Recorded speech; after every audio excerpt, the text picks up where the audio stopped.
Hi, I'm John and welcome back to the Contemplative Commuter. So as you can probably guess, I'm not commuting today, it's a Sunday, but I thought I'd make a quick video following on from one of my previous talking about how I've cleaned up my ketogenic diet. So I've been living a ketogenic lifestyle for probably the last 3 to 4 years, so I'm fat adapted, dual fuel, metabolically flexible, whatever you want to call it. I still derive the majority of my calories in a week from fat, so about 75 to 80% of my calorie intake is good healthy fats now. Moderate protein, so maybe about 10 or 15% of my calories from protein, and finally around about 5% of my calories coming from carbohydrates. So I really do try and keep my carb intake to about 25 to 50 grams per day, and on that I tend to maintain a body weight of around about 147 pounds and probably around 14 to 15% body fat, which is where I am happy with. I have massively changed the way I eat over the last few months. So when I first got into keto and really through into this year, it would be based a lot on ribeye steaks, butter, dairy products, processed meats, terrible treats like pork scratchings that are full of trans fats. And into this year, I've become a little bit more focused on longevity and health span. That's why I wanted to try and move to a ketogenic diet that was based more around whole foods and more plant-based as well, to try and maximize my lifespan while keeping myself as healthy as possible, but still gaining all of the keto benefits like cognitive improvement and maintaining that lean body mass. So, to kick off, like I said, the majority of my calories still come from fats. So what are my go-to fats over the course of a week? So these, like I said, this is my keto essentials or staples, things you should be buying in the supermarkets. First and foremost, extra virgin olive oil. I cover everything I eat in this stuff. It is absolutely delicious and it's a great healthy fat, so that should be a staple in your shopping basket. Next, I tend to cook with avocado oil because it's got a higher smoke point, really nice flavour, but it's a little bit better to cook with, but you can still cook with olive oil if you want to.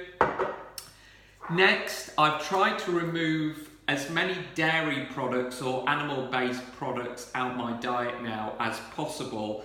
So all my dairy, I've kind of switched from butters and heavy creams or double creams across to coconut-based products. So first of all, raw virgin coconut oil. This brand is absolutely delicious, and also coconut cream to put in coffees. In the morning, of course, I make myself a bulletproof coffee, which used to either be ghee or non-salted grass-fed butter with a bit of MCT oil. Instead, I've now gone for some raw virgin coconut oil and still keeping the MCT oil in there. I absolutely love this brand from Keto Source because it is pure C8 MCT. So when you're buying your MCT oil, make sure it's C8, not combined with C6 and C10. Also, take it easy on this stuff if you're new to keto, because it can give you a little bit of a upset tummy. So that's the kind of pour on fats. Moving on to what do I intake for my protein? Well, I do try and get some fish in. So like I said, I have steak now as maybe as a treat if I'm going out for a meal, but I've moved across to salmon now, whether it's grilled or whether it's oven baked. But I have this on a salad, really good for you, lots of omega-3s in there. I have kept, and you know what eggs look like, I've kept eggs in my diet, so really good whether it's sticking it on a salad at lunchtime, scrambled egg, whatever, great source of protein and fat. And also, this is maybe a bit more controversial because everybody is a little bit wary of soy products, but I go for some tempeh, which is fermented soy. So a lot better for you and maybe gets around the worries that people have around, especially for men, increased estrogen levels. So that's why I go for fermented, non-GMO and organic, so you can get both of these brands from Sainsbury's. So that's my protein sources. Next, like I said, I've replaced a lot of my dairy products. I was putting a lot of cream in coffees, and I've now gone to kind of nut-based milks or seed-based milks. So my staple for making smoothies is unsweetened coconut milk here, Cocoa brand. Make sure you go unsweetened, so it's got a really low carbohydrate count. So for example, this brand, per 100 mils, 0.2 grams of carbohydrates. So really, really good coconut milk. I've also started to add in some hemp milk as well, which is a little bit different, a bit nuttier, but still quite tasty. And for a bit of a treat, cold brew coffee with unsweetened almond milk, a really, really good base for a smoothie. And again, carbohydrate count, less than 0.5 grams per 100 mils. So that's kind of moving away from dairy products as either creamers for coffees or bases for smoothies and going across to nut-based milks. So that's the milks, that's the fats, that's the proteins I go for. I eat a lot of nuts and veg. So staple nuts, macadamias and walnuts. High fat content, great omega-3 content in the walnuts, and they're absolutely delicious. So I'll have these for a snack, or definitely with the walnuts, put them on a salad. Next up, olives. I eat these by the bucket load over a week. These are especially nice from Sainsbury's. They're stuffed with garlic and jalapenos as well. Really tasty. Moving on, fermented veg, sauerkraut, really low carbohydrate count on this. So having a look, it's 1.2 grams per 100 gram serving. So I'll stick this on salads or as a side dish. Really good for your gut microbiome as well, which seems to be the trendy thing these days. Lots of broccoli and cauliflower, lots of mushrooms, lots of leafy vegetables like watercress, spinach, you can see here, and rocket salad. And my favourite thing of all is, whether it's salad, side dishes, bases for a smoothie, avocados. I eat my body weight in avocados each week. Realistically, I try and eat at least one avocado a day. Again, avocado medium size like this, probably 3 grams net carbs. So not much carbohydrate in it, but lots and lots of healthy fats. What else do I eat? So I mentioned I make smoothies. I'll move on to maybe smoothie supplementation here, because I do try and get to the gym, lift weights. So I go for a vegan-based, non-whey, non-egg, non-dairy protein powder. So this one by Raw Sport is absolutely great. No soy in this either.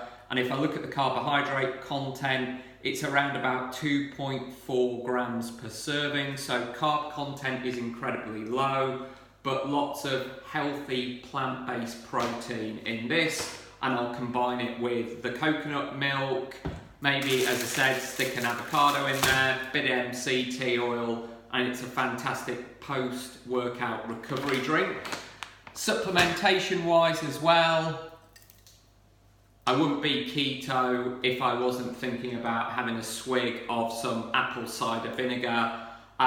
It's an acquired taste, but it helps regulate your blood sugar, and I tend to take a swig of this before or after each meal I have. Do you know what? I'm not very consistent with it and tend to forget. Moving on to my next favourite supplement is creatine. So I will always put some creatine powder in the smoothies I have. Again, it's great. I mean, there's studies showing that there's cognitive protective effects from creatine, but because I've reduced massively my red meat intake, this is an essential for me. And then each morning I'll take a krill oil supplement, so lots of healthy omega-3s and some vitamin D as well, because I live in the UK and we don't get a lot of sun. So we've gone through kind of the veggies, the fruits, the nuts, the protein, the fats, some of the supplements, the milks I drink. You still need some treats in your life. So treat-wise, 100% cocoa, black chocolate. This brand is amazing. Absolutely delicious. So I'll have a good few chunks of this every day. It's really good for you as well. There's no sugar. If I look at the carb content, I mean, even if you were to eat the whole bar of this, there's only 8 grams total carbohydrates in it, which is amazing. You'd be going some if you could eat the whole bar of this in one sitting, because it is quite bitter. But a few chunks of this with a coffee is really nice. Next, red wine. I never used to be a big wine drinker. I've got into it more this year. I really like a Malbec, so I'll have a glass of this, or maybe 2 each evening with my meal. Again, glass of Malbec, if you measure it out to probably about 125 mils, is probably 3 grams total carbohydrate. But again, I think if you're looking at longevity studies, even though this maybe isn't what NHS England would recommend, I think there's some really good longevity, cardiovascular protective elements to red wine. And finally, even though I am trying to reduce my dairy, I still love a little bit of cheese, so I've moved away from milk-based or cow's milk-based cheese and moved to unpasteurised sheep's milk-based cheese like Roquefort, a blue cheese that's a lot better for you, so not as full of hormones, still a great taste and goes really well with that glass of Malbec. So, thank you for joining me in my kitchen. That is my healthy keto whole food essentials. If you're on a ketogenic diet or if you're thinking of starting one, I'd love to hear what you're eating or how you're planning to structure your diet. I'm happy to make any comments in the section as well. If you like this video, please like it or subscribe, and I'll make another one very soon.